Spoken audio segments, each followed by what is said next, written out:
Hello and welcome back to Perspectives. On today's show, the chorus of criticism against Mark Carney's reception of Narendra Modi has reached a new peak, with cries of appeasement now coming from all sides. But does he care?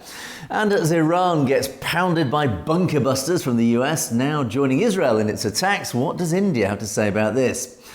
And 40 years ago today, the Air India bombing caused terrible carnage and decades of recriminations for which the Sikh community were wrongly accused. We mark the anniversary's passing.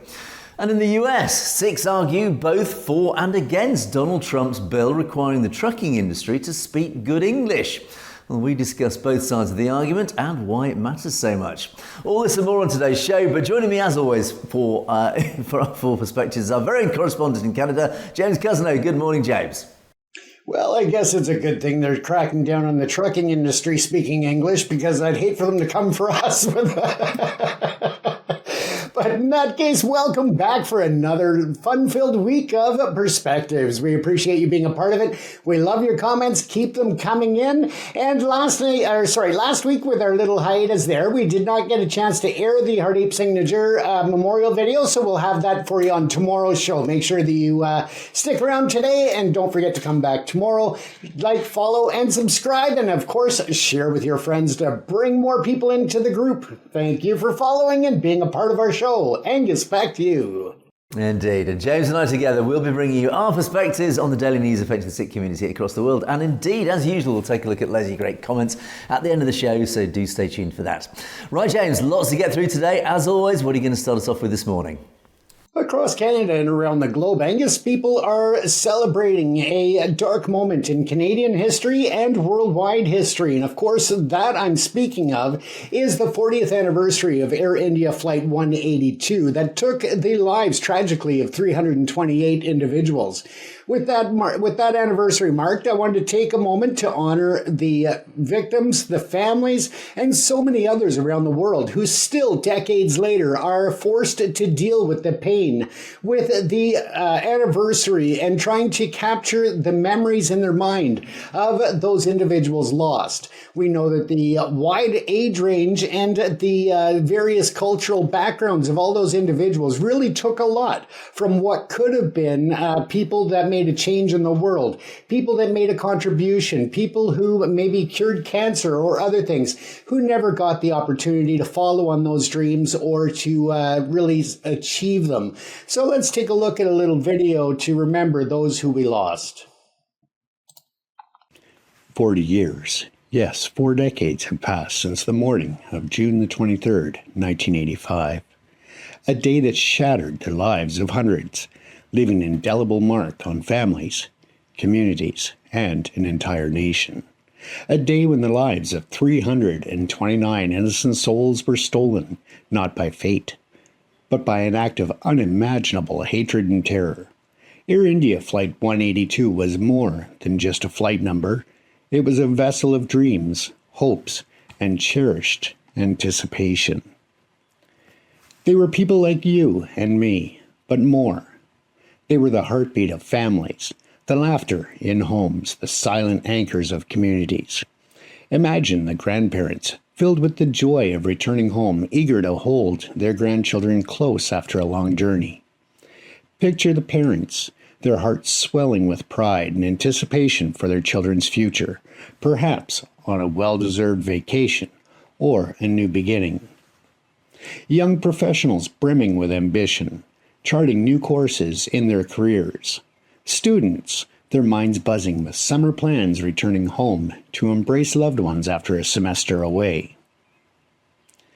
Each passenger, each crew member, was a universe of experiences, of love given and received.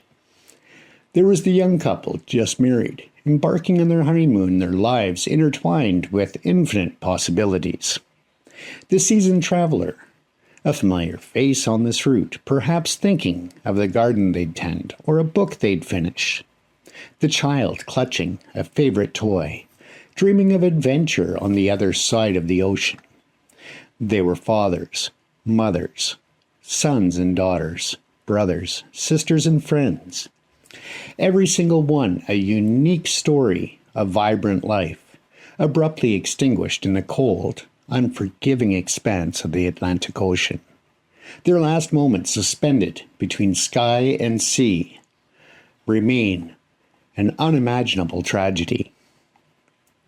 For the families left behind, that day didn't just end, it became an eternal wound.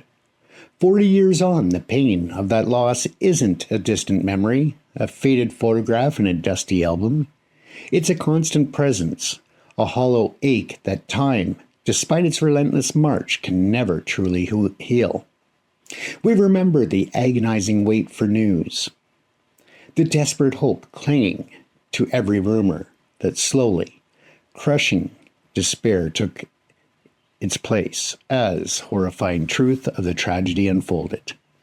The silence that followed after the initial shock was deafening. The silence filled with unshed tears and unanswered questions. Think of the birthdays missed, the anniversaries uncelebrated, the holidays shadowed by an empty chair, the milestones that never arrived, graduations, weddings, the birth of grandchildren. These victims would never know. These are the silent burdens carried by those who remain, a constant reminder of what was stolen. Each sunrise, every sunset, carries a whisper of a what if, and if only. Today in Surrey, British Columbia, and in communities around the world where the victims called home, these echoes resonate particularly deeply. This tragedy connected families across continents in an unbreakable bond of shared sorrow. On this 40th anniversary, we gather not just to mourn, but to bear witness. To bear witness to the precious lives that were, to the profound love that endures, and to the enduring wound left by this senseless act of terror. We acknowledge the profound injustice, the senseless violence that ripped apart so many innocent lives and left an indelible scar on our collective conscience. By remembering, we ensure that their stories are not lost to the passage of time. By speaking their names, we affirm their existence and their place in our hearts. From the youngest, a baby barely a few weeks old, a life just beginning, to the eldest, a centenarian with a lifetime of memories and wisdom, they were all taken way too soon. Their names are whispers on the wind, echoes in our hearts, and a solemn promise that we will never forget the immense cost of hatred and extremism. We stand in unwavering solidarity with the families who have carried this unimaginable burden for 4 decades, offering our deepest respect, our shared remembrance, and our commitment to a world free from such violence. Today, as the sun rises on another day, we light candles, not just for those we lost, but for the profound light they brought into the world. May their memories be a blessing, a beacon against darkness, a testament to the enduring power of love, and a constant reminder of the precariousness of every single life. Though gone from our sight, they are never, ever forgotten. May they rest in eternal peace. In loving memory of the victims of Air India Flight 182, never forgotten. So as we look at that somber moment in time, we were viewing video of the memorial at Stanley Park in Vancouver, British Columbia. And one correction I will make to the video I did was that 329 lives were lost that day, and I misquoted saying 328, so my sincere apologies on that. As we move forward, though, there have been different memorials, not only in Canada, but around the world to mark this solemn day of remembrance, to remember the vibrancy of the individuals lost, and to demand that there is some resolution at the end of the tunnel, as we know that there are still people out there that have information and that may have played a hand in the attack on that dreadful day. And so once again, we call on the international community to never give up, to never stop investigating and to never stop demanding that the answers are found to the many questions that have been left lingering, Angus. Yes, indeed. Justice must be served because the narrative that's been spread ever since this terrible incident is that it was Khalistani extremists behind this bombing, which clearly the evidence, as has come out from so many different angles now, is it is more likely it was a false flag perpetrated by the Indian state, by Indian intelligence. And indeed, they have a track record of false flag attacks throughout the decades since partition. So it would be no surprise whatsoever that this terrible incident was a false flag designed specifically to smear the Khalistan movement. And unfortunately, that is the mainstream narrative which has been perpetuated by this hugely powerful Indian media machine. And that was the whole intention of, if indeed it was a false flag offence. So the only way to ever get justice for the families, and of course the real people suffering now are the families of those who died in this terrible incident. And they want justice more than anybody else. And I'm sure so many of them just want to move on with their lives. But ultimately, justice has to be served. And if Khalistanis have been wrongly blamed for this incident, then surely even the families of the victims themselves must need to know and want to know who actually was genuinely behind this incident. And the only way we have any chance of finding out is for an investigation to be reopened. Because very clearly, CSIS have more information than they've let on. There is a lot of information that is being kept secret. People know the truth, obviously, behind the scenes. The question is it going to cause too much of a ruckus, a diplomatic ruckus, if the truth comes out? And one wonders if there is a bit of an agenda here. And certainly I'll talk about Carney's government treating India, is maybe they really don't want the truth to come out, because if the Indian state is indeed found to be behind this bombing, you can imagine the huge diplomatic eruptions this would cause, not least clearing the good name of the Khalistan movement. So yeah, James, sadly, unfortunately, we have to keep campaigning and keep pushing people to push themselves for a proper investigation. This evidence must be released. We must get the truth. We must find out truly who was behind this bombing. And the truth is only going to come out if people keep that pressure up. So we'll have to keep campaigning, James. Absolutely, Angus. And of course, being that solemn anniversary today, I would call on everyone out there to take 3 minutes and 29 seconds of silence at 3:29 this afternoon. Just close your eyes, take some nice, calm, deep breaths, and try to think of happy thoughts of people that maybe you have lost in your life. And just remember them with fondness and with reverence, and just realize that this is something that people around the world go through. And for it to be happening at the hands of such a horrific attack, I really encourage everyone to take that 3 minutes and 29 seconds this afternoon, because all too often we don't take the time to remember those who have been lost, but played such an instrumental role in our lives as we get to the points we are at today. So with that said, though, we'll move on to other stressful events in the international circle. And of course, we are talking about the U.S. military stepping in to the crisis that's happening between Iran and Israel at this time. With Donald Trump jumping in to bomb the nuclear or the uranium enrichment facilities in Iran, it has called into question a lot of detail, whether it is to be recognized as his right under Article 2 of the Constitution, or whether or not Article 1, which calls for the requirement of approval from Congress in order to give the approval for Trump to have taken the actions of bombing those facilities. Now, this is something that comes up on both sides of the aisle, Democrat and Republican, over the many, many years that there have been different civil unrests and different wars, different crises around the globe.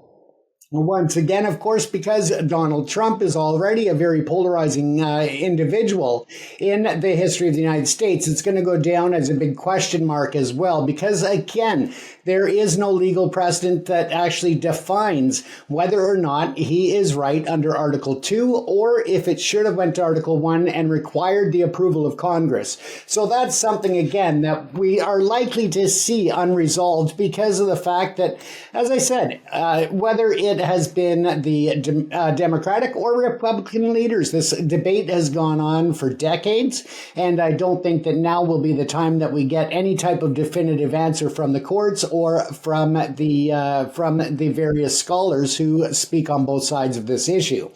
Now, how does this impact the world in India and the diaspora worldwide?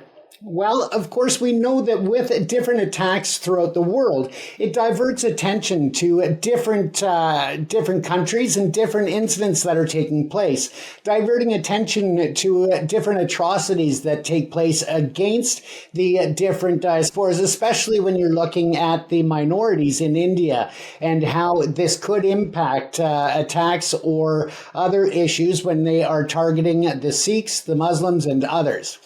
Now, Narendra Modi did speak out against this recent attack that took place 24 hours or just slightly over that ago, and was very precise in the targeting of these uranium enrichment facilities to try and push Iran back in time when it comes to any type of development of nuclear weapons.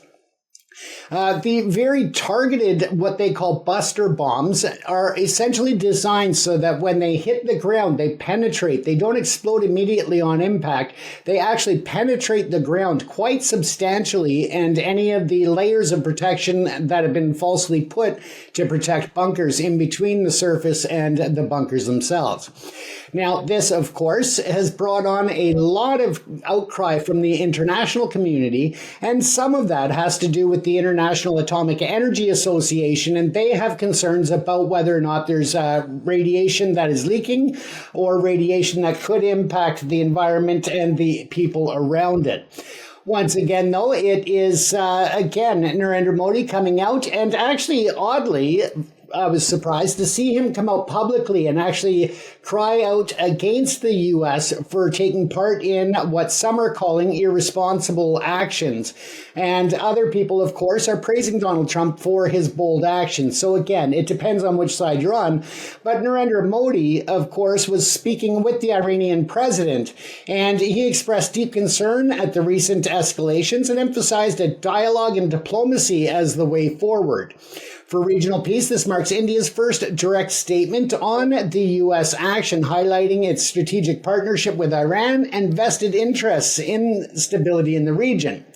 Now, as that went on, Narendra Modi also praised the Iranian government for assisting in repatriating over 1,400 Indian nationals that were in the country.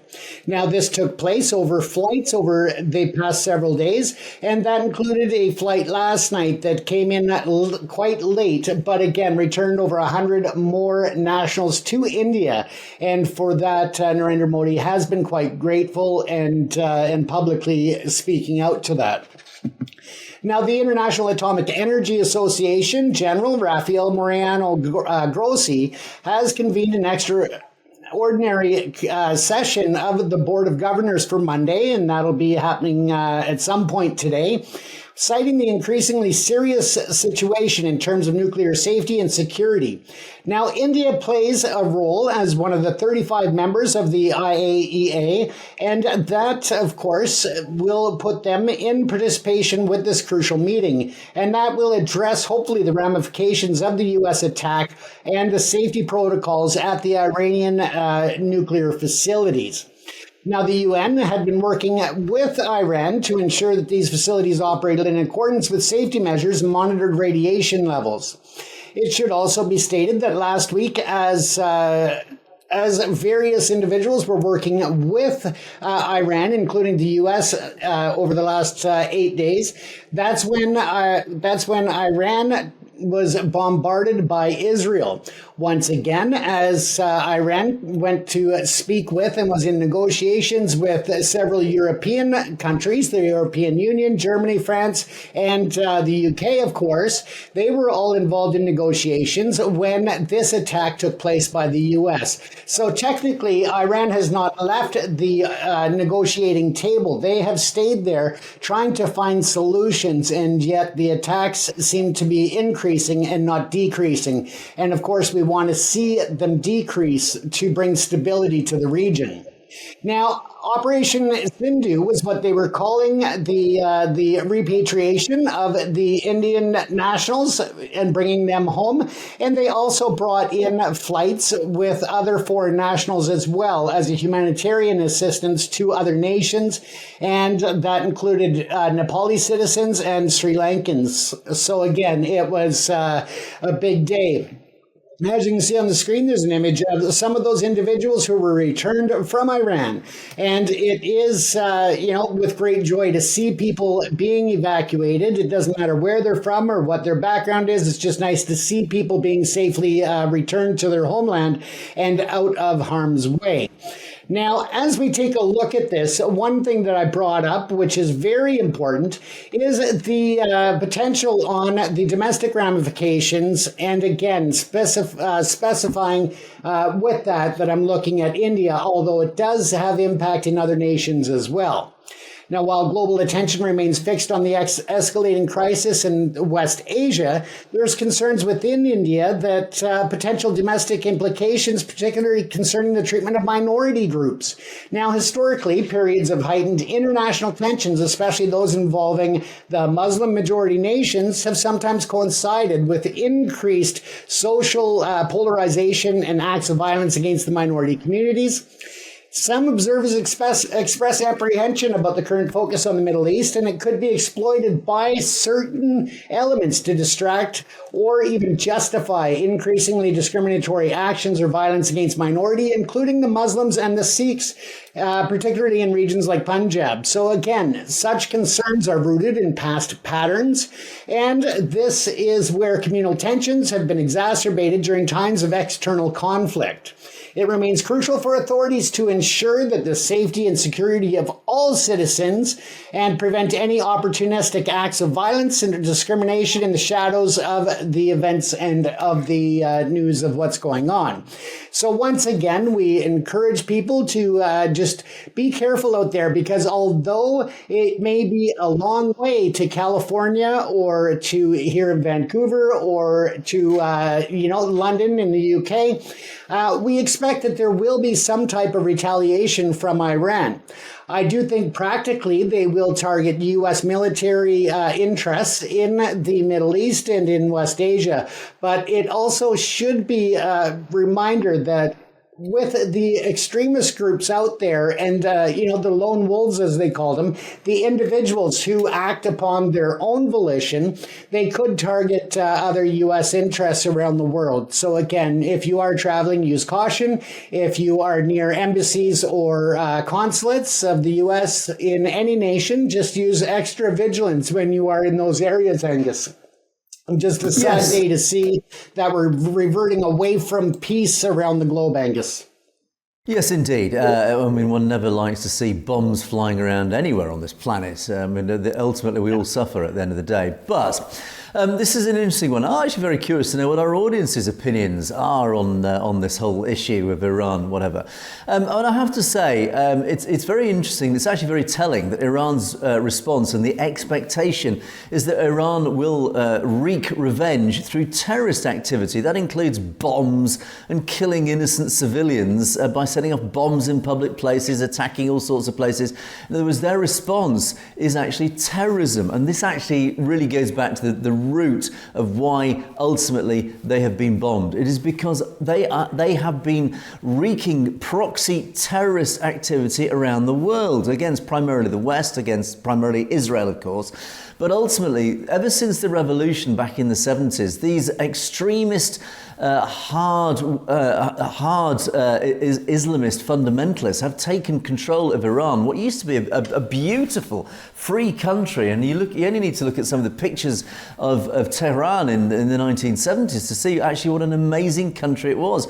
It was progressive, it was forward, people were free. Society actually, it was one of the apparently one of the most attractive countries on the planet at the time. And then along comes the revolution, and there's a huge sort of political backstory how that was instituted. But ever since then, when the Ayatollahs took control, it has reverted to hardline extremist Islamism, if that's the right word. And unfortunately, they've since then gone down this road of what's taken them to where they are now. And as a result, I have to say, quite basically, that the thought of these Ayatollahs having nuclear weapons is frankly terrifying. And it's ironic India's position on this, because the right-wing Indian government, the BJP, and particularly the Hindutva army, are deeply, deeply anti-Muslim. They hate the Islamic population. You only need to read any social media, right-wing social media in India, to get a flavour of the deep hatred that the right wing have about Islamism and the Muslims, the growing Muslim population in India. So it's interesting that Narendra Modi has taken this position between the US and Iran. But you also need to look at the relations between India and Iran. Now, again, prior to the revolution, India and Iran had very, very good relations. Post-revolution and the Cold War era, Iran, ironically, actually tended to side a little bit more with the West. India, of course, traditionally has sided with Moscow. So there's always been this very deep relationship between Moscow and India. That has never changed. Iran, however, pre-revolution was, post-revolution, and then through the 70s and 80s, during this Cold War period, actually tended to, by default, to be a little bit more aligned with the West against Russia. Now, of course, that this is all kicked off, is that Russia and the old Russia-India ties have suddenly appeared once again, and India and Russia have actually tended by default to side with Iran, because they tend to side against the West. Or Russia sides against the West by default. India then aligns with Russia. Iran likewise aligning with Russia. And Moscow has even said in recent days, the hardliners in Russia have said to Trump, if you bomb Iran's nuclear program, we will ensure that Iran actually gets our nuclear technology. So even Moscow has said, you can bomb them all you like, but we'll keep feeding them nuclear materials and nuclear capabilities. So that's quite concerning. And if Narendra Modi is aligning himself with Moscow, that is concerning again, because by default, Modi is supporting the nuclearization of Iran. Now, I have to say, the thought of, as I said, the Ayatollahs having nuclear weapons is terrifying, because the hardline extremists in the Islamic world are frankly terrifying. They don't care about life. They don't care about many things. They don't care about many of the values that we value in democratic nations. They are quite prepared to sacrifice their lives. They're quite prepared to martyr themselves, but more particularly that martyr their populations. They don't care, because they will go to their paradise, they think. So they probably will have no qualms whatsoever about releasing nuclear Armageddon, because they know they're all going to paradise. And along with that, we all go up in a puff of smoke. So this is why it is absolutely imperative that these hardline extremist Islamists do not get nuclear weapons. It is frankly terrifying. And I have to say, although I say I never support any preemptive strikes on any sovereign nation, well, ultimately, in this case, I have to say it probably is justified. Iraq war, yeah, there was a very strong case to say that was illegal. The justification behind the Iraq war was very questionable, etc., etc. But this one, I think when it comes down to arguing the legalities of it, it almost doesn't matter, because the US will do whatever the US wants. There is always ways to rewrite international law, as they have done on many occasions, the Iraq war being a prime example of this. They don't care about international law. If they want to do something, they'll always find a way to legally justify it in the most loosest sense of the word. So in terms of whether Trump's bombing of Trump's bombing of Iran was legal in terms of US law or even international law, it almost doesn't matter, because Trump will frankly do what the heck he wants to do. And there is nothing, frankly, that anybody on this planet can do about it. It's a simple, cold, true fact. That's the reality of the situation. The question then is, was it the right thing to do? That's a different question, James. In my opinion, I have to say it, I think it was, for all our sakes on the planet. And that's the tough one, Angus. I mean, it's always easy to play the armchair quarterback in a lot of situations. So, my big concern is that I don't condone violence, whether it is at war or otherwise. And what really upsets me when it comes to this entire thing are all of the innocent people, the civilians, the women, the children, the grandparents that are caught in the violence when it's not done in accordance with international law, within the Vienna Conventions or anything else. And when they intentionally target facilities that have civilians, that is what really bothers me about it. And when it comes to picking sides, well, it's not my place to take a side. I am not Jewish. I'm not from Israel. I'm not from Palestine. I'm not from Iran. But where I am from is this planet that we call home, all of us. And for that, I really hope that we see peace, Angus. Indeed, I do too. I mean, as do we all. But ultimately, as I said, Iran has been this source, this root cause of global terrorism. They have used their proxies, whether it's Hezbollah, the Houthis in Yemen. It all stems back ultimately to the Shia extremists in Iran, and even the Sunnis across the Middle East as well. I think they're probably sick and tired of Iran's proxy terrorist wars, which is just causing problems all around the world. And it really is about time that this extremist regime was brought to heel. It was removed, frankly. I do support a regime change in Iran, because if social media is to be believed, there is a sense that the majority population of Iran, particularly the young generation, they do not like this regime. They do not like this extremist Islamic agenda that they are having to live under. And it only takes this threshold, this moment of weight where momentum can build, that this regime can be toppled, and then a more benign regime, if a regime is probably the wrong word, a benign government can take control of Iran and return it back to a free country that can then the young generation can live their lives without fear and without repression and oppression. Anyway, we all know the story, but as I say, I'm very interested to know in our audience's opinion of that. Do let us know your thoughts about this whole situation. Right, James, let us move on. And I'm going to go over to your neck of the woods, actually, James. And of course, Narendra Modi visited Canada during the G7 meeting. And it has, unsurprisingly, caused a huge backlash. There's been a lot of reaction to this from right across the board. But the Sikh community, particularly, unsurprisingly, have been absolutely outraged by this invitation that Carney extended to Modi. And the word that's being bandied around on a regular basis is this word appeasement, which is, of course, a very emotive word, but it probably is rightly used in this context. The World Sikh Organization, for example, have just said it just comes off as appeasement, and it really puts our community in the target. And Dan Stanton, another very I'd say well-educated, high-profile figure. Dan Stanton has commented on this. He's an ex-CSIS operative or officer.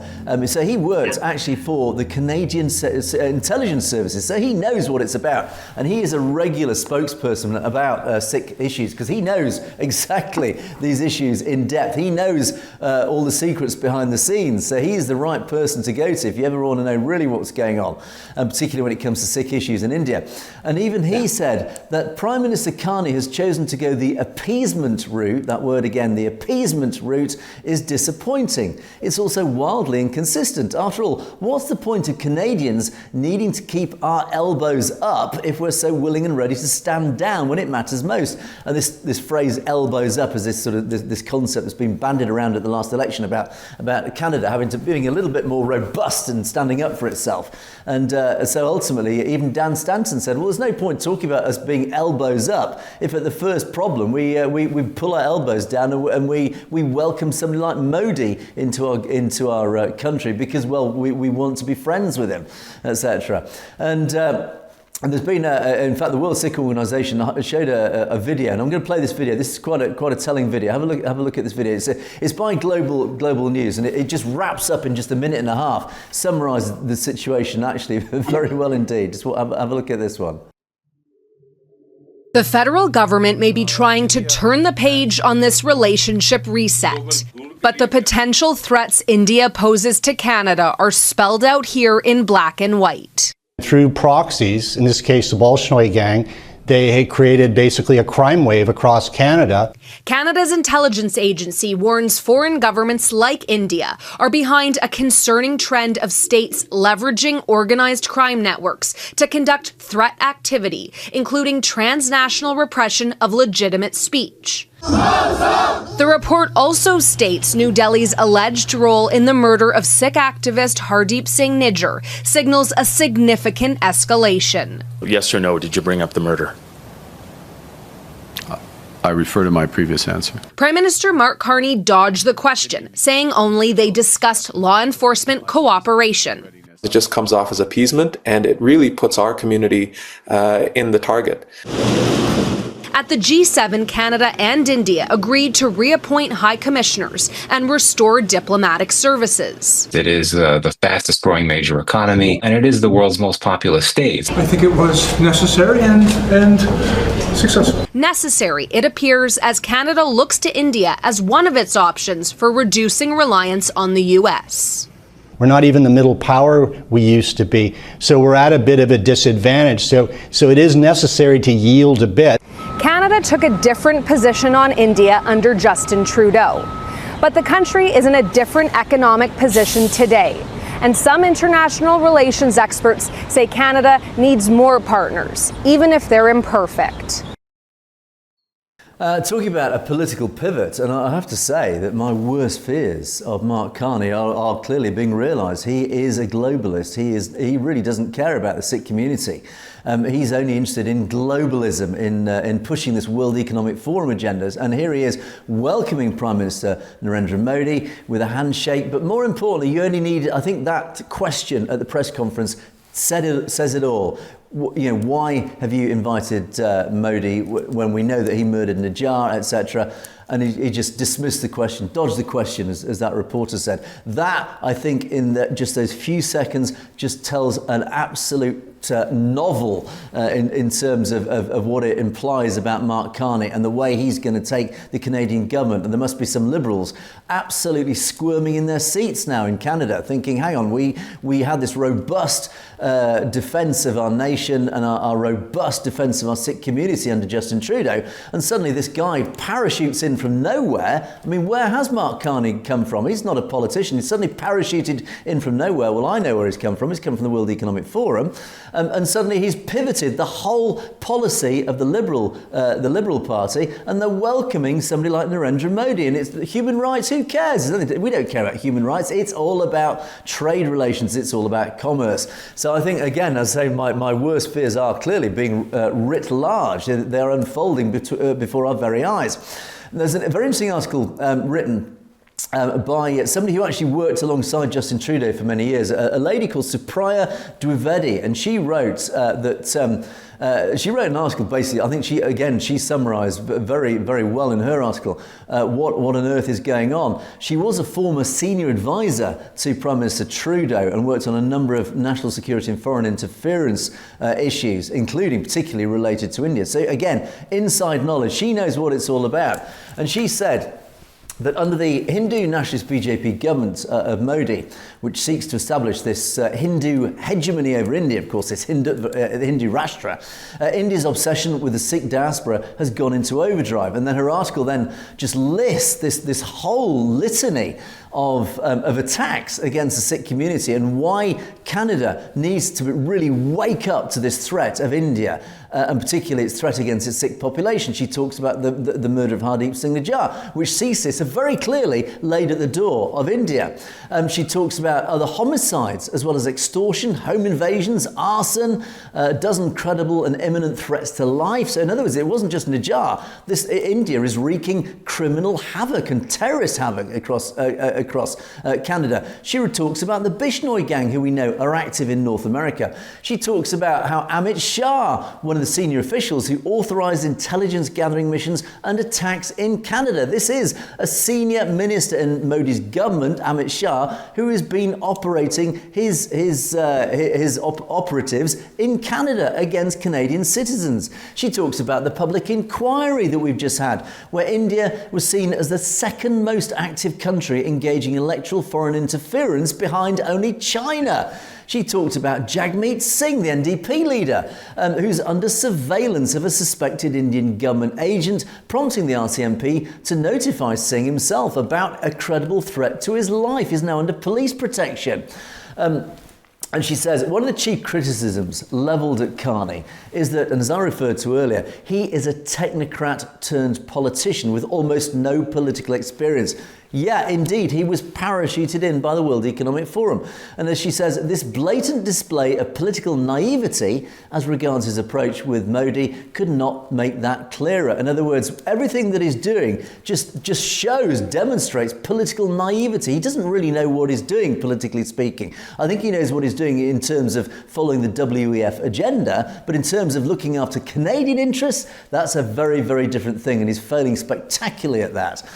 Yet, for all the talk from Carney that the Indians are now taking these allegations seriously and that India is ready for some accountability and a reset of the relationship, we've heard nothing of this sort from the Indian government itself. So this is what Carney and his acolytes are all saying. No, we're on top of this situation. India clearly wants to reset our relationship. India is saying all the right things. You know, they're saying they are going to do something about it. They are investigating, and that yes, we're sorry for everything that's happened. We want to reset our relationship and be grown-ups so we can join the top table. Yet, in reality, there is absolutely no evidence whatsoever that India is doing this. And as she says, India has no incentive to cooperate with Canada when Canada rolled over this easily in the face of foreign interference and a campaign targeting Canadians with extortion and murder. We've had no indication that Modi actually wants a diplomatic reset. We have every reason to believe that what he actually wants is for Canada to stand down and allow India to act with impunity. Modi himself has publicly bragged, if you remember back in the elections last year, he actually said at one of his election rallies, he said the words, "Today, even India's enemies know this is Modi, this is the new India. This new India comes into your home to kill you." And she signs off the article to say that Carney has chosen to go the appeasement route. It's disappointing to say the least, but it's also wildly inconsistent with the whole elbows up thing. After all, what's the point of Canadians needing to keep our elbows up if we're so willing and ready to stand down when it matters most? James, as I keep saying, I think my worst fears about Mark Carney are unfolding before our very eyes. Absolutely. But I mean, I'm on the other side. I think that it's actually important to have the face-to-face dialogue between Carney and Modi. I do believe that there is a place for face-to-face meetings and that it holds more potential than phone calls and going through different diplomatic channels. Now, it has come out since, of course, that interview that we watched that there were some words said to Modi very directly that Canada needs increased cooperation with the RCMP in terms of their counterparts in India. They have been getting some cooperation, but they need much more. Also that Canada will very much protect our sovereignty and our citizens. So there were some things that came out in follow-up press conferences after this one that very clearly said that, Modi was put on notice that any type of reset and reinstatement of diplomats and such hinges on the respect of Canadian law, the rule of law, and that we make progress in dealing with the issues of transnational repression, especially when it comes to the investigation of the murder of Hardeep Singh Nijjar. Now, with that, I just thought I would also add a note on there, Angus, that for those of you who are not hockey fans, ice hockey I'm talking, the term elbows up is a defensive position within hockey to keep yourself in a less vulnerable position of getting hit. And just for history's sake, people are probably familiar with the legendary NHL player Gordie Howe, who played in the NHL for many, many years and was involved in hockey up until his passing. But at the same time, he was known as Mr. Elbows, and he is the one that coined the term elbows up. So there you go, a bit of history on the elbows up for those who are not hockey fans and wonder what the heck the elbows up even means. There you go. Now you know.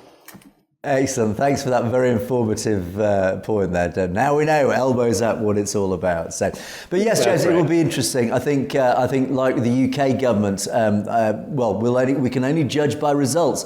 Politicians are very good at talking. Right. It's all about results. What actually is going to happen in reality on the ground. So that's what we will be watching, and that is what we will indeed report upon.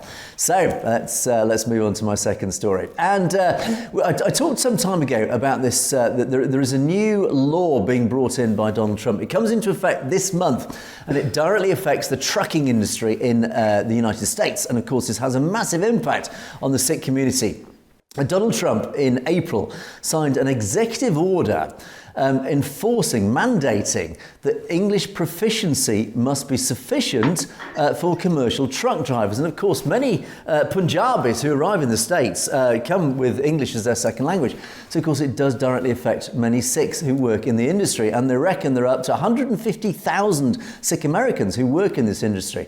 And 90% of those are actual drivers. So again, it has this massive impact.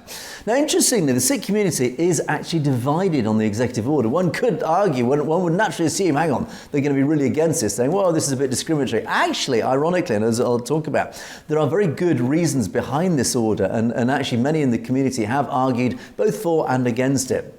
But ultimately, what is it all about? It is an order that mandates English proficiency for truck drivers, and it puts safety and professional standards up against concerns over fairness, discrimination and enforcement practices.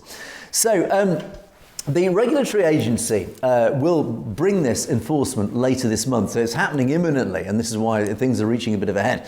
There has been a petition that's flying around. It's only raised about 7,500 signatures, but interestingly, apparently most of those signatures are actually from the Hispanic community, because of course it's not just the Sikh community, it's the Hispanic community, which is massive in the United States as well, and of course they are directly affected by this as well.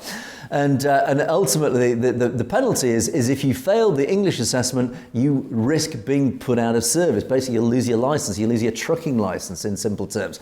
Now, at the same time, many trucking industry insiders, including Sikh Americans, have actually cheered this move, saying it is a small step towards rectifying the falling standards that have plagued the industry over recent years. Now, multiple owner-operators pointed at the gradual rise in crashes, the worsening conditions for drivers, leading to burnout, and the debt burden many new truckers face after driving boot camps, and the loss of what was once a solid blue-collar career that provided a living wage. Now, they blamed it on overall eroding standards in licensing pushed by big carriers, and ultimately a deregulated labour market. So in other words, this industry has been going downhill, if you excuse the pun, has been going downhill in recent years because of failing standards, falling standards, and a lot of other factors.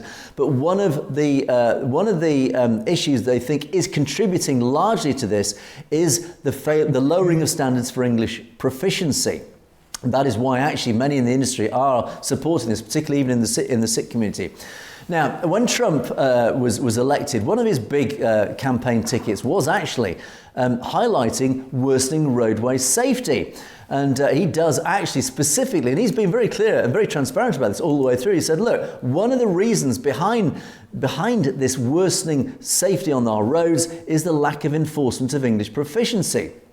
Now, in this article I'm looking through here that does talk about it, one of the spokespeople, a lady called Desiree Wood, she's a truck driver and she founded Real Women in Trucking, Inc. She actually believes that being able to read, speak and understand English, it's a simple matter of basic safety. As she said, you need to know what you're reading because you're operating equipment that can do a lot of damage. It's an £80,000 weapon that you're driving. Most people would recognise stop sign shapes, but states also use dynamic overhead signs for snowstorms, emergencies, or signs that say to find a place to park and stay put, etc., etc. And there has been an explosion of drivers who just don't understand or can even read these simple instructions, hence why it is such a safety issue. Another spokesperson said that, in fact, this person works for the drugs testing side of the trucking industry. And he said he regularly encounters drivers at the drug testing facility who do not speak a single word of English. And as he said, the root cause of this issue is that states are issuing licenses blindly, left and right. In other words, these issues, these trucking issues, so these licenses are just being dished out like they're coming from cereal packets, free with the cereal packets. In other words, the regulations controlling this are really reducing. In other words, almost anybody can get a ticket, even if they can't speak English. And this is the big problem. And I referred to the Hispanic speakers. Apparently almost 19% of truckers are foreign-born, with more than half of those coming from Spanish-speaking countries. And again, this is why the Hispanics are also up in arms about this, because they will be directly affected even more than the Sikh community. But of course, even at the same time, the proportion of Punjabi-speaking drivers of Sikh heritage has been growing, and the Sikh Coalition recently put the numbers at almost 150,000. Now, the Sikh Coalition have actually said, through one of their spokespeople, a lady called Manirmal Kaur, she said, we don't oppose common sense regulations. We fully understand this is a federal law, but their concern is actually obviously not about the safety issue. It's primarily about the possibility that there could be discrimination during enforcement. And this is the counter argument against this bill from the Sikh community. It's totally in support of the safety argument, absolutely. It's just how it will be enforced. It does give rise to the potential for discrimination. As she said, the enforcement of English proficiency if it was left up to the discretion of the roadside inspector, it does leave open the possibility of profiling. As she said, you can imagine a driver who's proficient in English but speaks with an accent or uses different pronunciations or looks different because of the articles of faith, the turban, etc. It means that they are open to potential discrimination. So what she says is we are looking for clarity. This is why we're asking the Department of Transport to publish the guidance unredacted. And it all boils back to, this article does list a few key crucial incidents that happened that actually helped bring in this law. And one particular one happened 8 years ago in Florida. A teen honor student was killed by a semi-truck that rammed into him in a pileup. Now, the semi-driver, according to allegations, couldn't read English. He missed the signs announcing the road was closed. And as a result of that, 3 years later, a Florida jury awarded $1 billion in damages to the victims in what was actually at the time called a nuclear verdict. In other words, it was a massive payout designed to send a massive message to the industry. In other words, sort yourself out, otherwise you're just going to get financially massacred by the court system.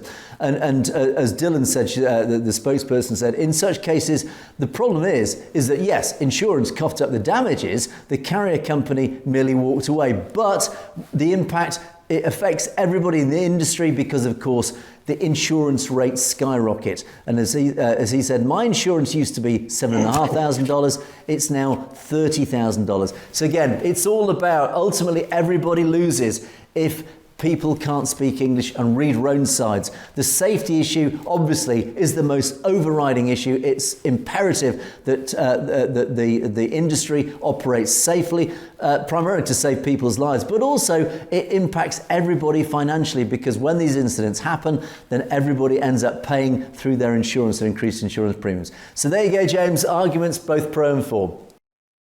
Absolutely, Angus. And I mean, you know that several years back we had the Humboldt Broncos bus incident where a bus full of young hockey players was struck by someone from another country that was driving a truck, missed a stop sign, and killed, dozens of hockey players and others. So just the tragic events that we see on the highways, whether it is in the UK, whether it's in Europe, whether it's in the US or Canada, it is a concern worldwide. It's not just in the US. And also just briefly is that as the responsibility of a professional driver out on the highways, you need to understand what you're carrying as well, because sometimes there can be dangerous goods or hazardous materials mixed into the load. If you don't have the ability to clearly communicate and take control of an accident scene and an emergency situation, then of course that could put others at potential risk and at further harm. So again, it is a concern, but I think that there's a lot of other things that need to be addressed much more urgently, and that was with the deregulation, with the influx of drivers and owner-operators. It really pushed the prices for trucking down over the last several decades. Now what's happened is that they've hit such a low that it's very difficult for drivers to make a decent living, a livable wage, while at the same time adhering to the very strict safety standards that are in place in North America for the trucking industry, Angus. So it's a tough one all the way around, and we've all seen the devastation that no action results in. Indeed. So do let us know your thoughts on this if you have any opinions on this. Talking which moves us very swiftly into our comments column, talking about your opinions, of which there are many. And thank you to all our wonderful audience. We're going to have to zip through these very quickly as the clock counts down. Very sad news from India, Punjab. Of course, this was this terrible attack. It was a small incident. It was an attack on a young Sikh lad by a Hindu mob. As you rightly say, very sad news. And Stacey says, look, what's the worst that can happen that hasn't already happened? We've been victims for so long. Time for change, absolutely right. But Harjinder Singh, and I just want to quickly raise this comment because I had to, as I often do when we get the Punjabi comments, I had to Google Translate this, and Google Translate just couldn't come up with it. Google Translate said, keep 3.5 feet in the car, boys. See how Yodan Bai's lawn is going to bend, which actually means absolutely nothing, James. So unfortunately, I have no idea what this comment means, and I think every other version of Punjabi came up with an equally nonsensical translation. So I'm assuming it's a nice comment, James, but ultimately no idea. We're very reliant on Translate there.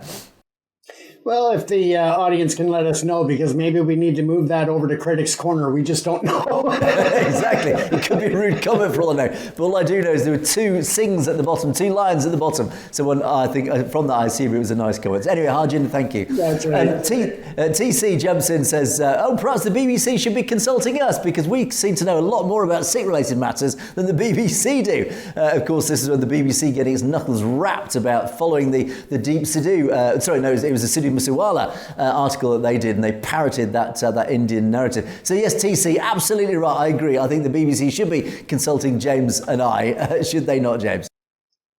Absolutely. We might as well make the CBC and other news channels as well. Always welcome to reach out and talk to us and get some information or to have a little chat on air, as long as we can get the Satledge message out there and get the viewers aware of our show, then it's always great for everybody all the way around.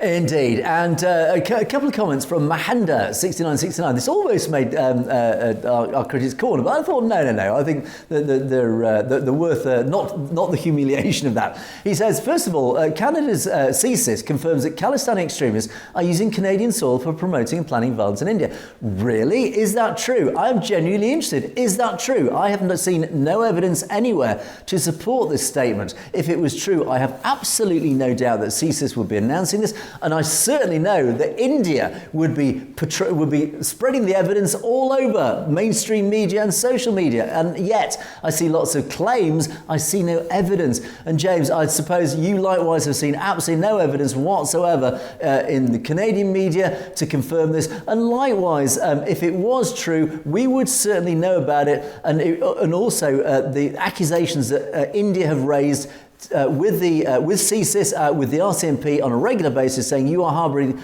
Khalistani terrorists. Canada keeps saying, show us the evidence. And India still hasn't shown the evidence, because if the evidence was there, these so-called Khalistani terrorists would now be in prison. They're not though, James, are they?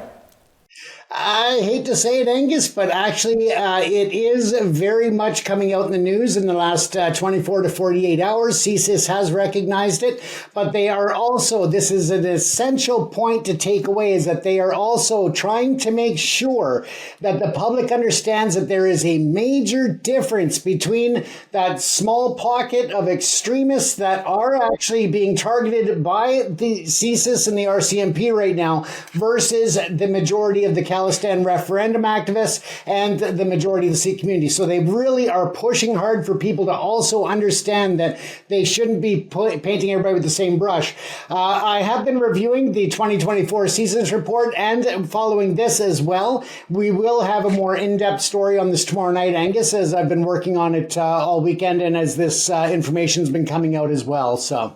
Indeed. Well, we'll watch that with interest, because, as I say, as far as I'm concerned, it's innocent until proven guilty, and if there's evidence there, fine, let's see the proof. But ultimately, I have seen no bombs going off in India. I've seen no extrajudicial killings by Khalistanis in India. So as far as I'm concerned, I'm waiting for the evidence to prove this. What I do know is that the evidence is that Hardeep Singh Nijjar was murdered. Many others have been murdered on Canadian and US soil and other countries. So as far as I say, James, I'm taking the very black and white view on this one. But look forward to that report. Let's see what evidence comes out, and then we'll have that debate. And but Mahender, yes, thank you for highlighting that fact. We will look, as we say, all we care about is bringing out the truth on this channel. If it's true, we'll certainly bring it out. But your second comment here. Sikhism is a man-made religion. None of the founding fathers ever said they were prophets, Allah, blah, blah. So basically your comment here, and I've got to rush through this because we're running out of time now, but basically I've got news for you, Mahender. Every religion is man-made. Every religion is all about, the key word there is faith. And it doesn't matter what, you can try and tear down Sikhism in any way, shape or form you want. Yes, it does share many ideas from Islam. It shares ideas from Hinduism as well, because they're all basically reflecting basic good human values, so it's not surprising that they share values. But ultimately, your point about it being a man-made religion, all religions are man-made. They're not made by God or whatever God you happen to believe in. They are made by man. They are an interpretation of religion. Anyway, I must rush on now as we're running out of time. Kuldeep Kaur, you can tell Govt is living a stress-free, easy life. He's the first leader of a country I've seen with no frown lines on his forehead, unless he has Botox, James. I don't think there's a world leader out there that doesn't have stress at one level or another. I mean, I don't lead a country, but I still get the stress lines on my forehead. So I would go with Botox or a good makeup artist. Yes, we are a Botox resistant channel at the moment, but who knows when these wrinkles start to get even worse? Who knows? Universe Transport just laughs at us. I mean, this could be a good laugh, it could be a bad laugh. I don't know, but we are here to entertain anyway, James. Absolutely. And Manvinder Danjal says, thank you for stating the true facts. Absolutely. That's what we're here for. We're talking about the facts and the truth. Kudos to you. Sikhs have the right to practice their religion around the world. Absolutely they do. And as SSKK signs us off, look, this mistreatment of Sikhs in their own country, India, the only solution is, of course, Khalistan. And as you rightly say, and as Manvinder said before you, Sikhs, the Sikh community must be free to practice the religion. It's all about democracy. It's all about the freedom to speak, the freedom of speech, the freedom to practice one's religion without fear or favour, James. Absolutely. Couldn't have said it better. Indeed. And on that note, we must wrap things up as we've run out of time as always. But of course, you have been watching Perspectives. Do keep those comments coming in. Thank you for all the comments. There have been loads of coming in. Much appreciated. Don't forget you can message us directly at message@satellitotv.com if there's anything you'd like to bring to our attention directly. But that is it for another day. Thanks so much for watching. It is a goodbye from me. It is a goodbye from James. Stay safe, everyone. You've been watching Perspectives. We will see you next time.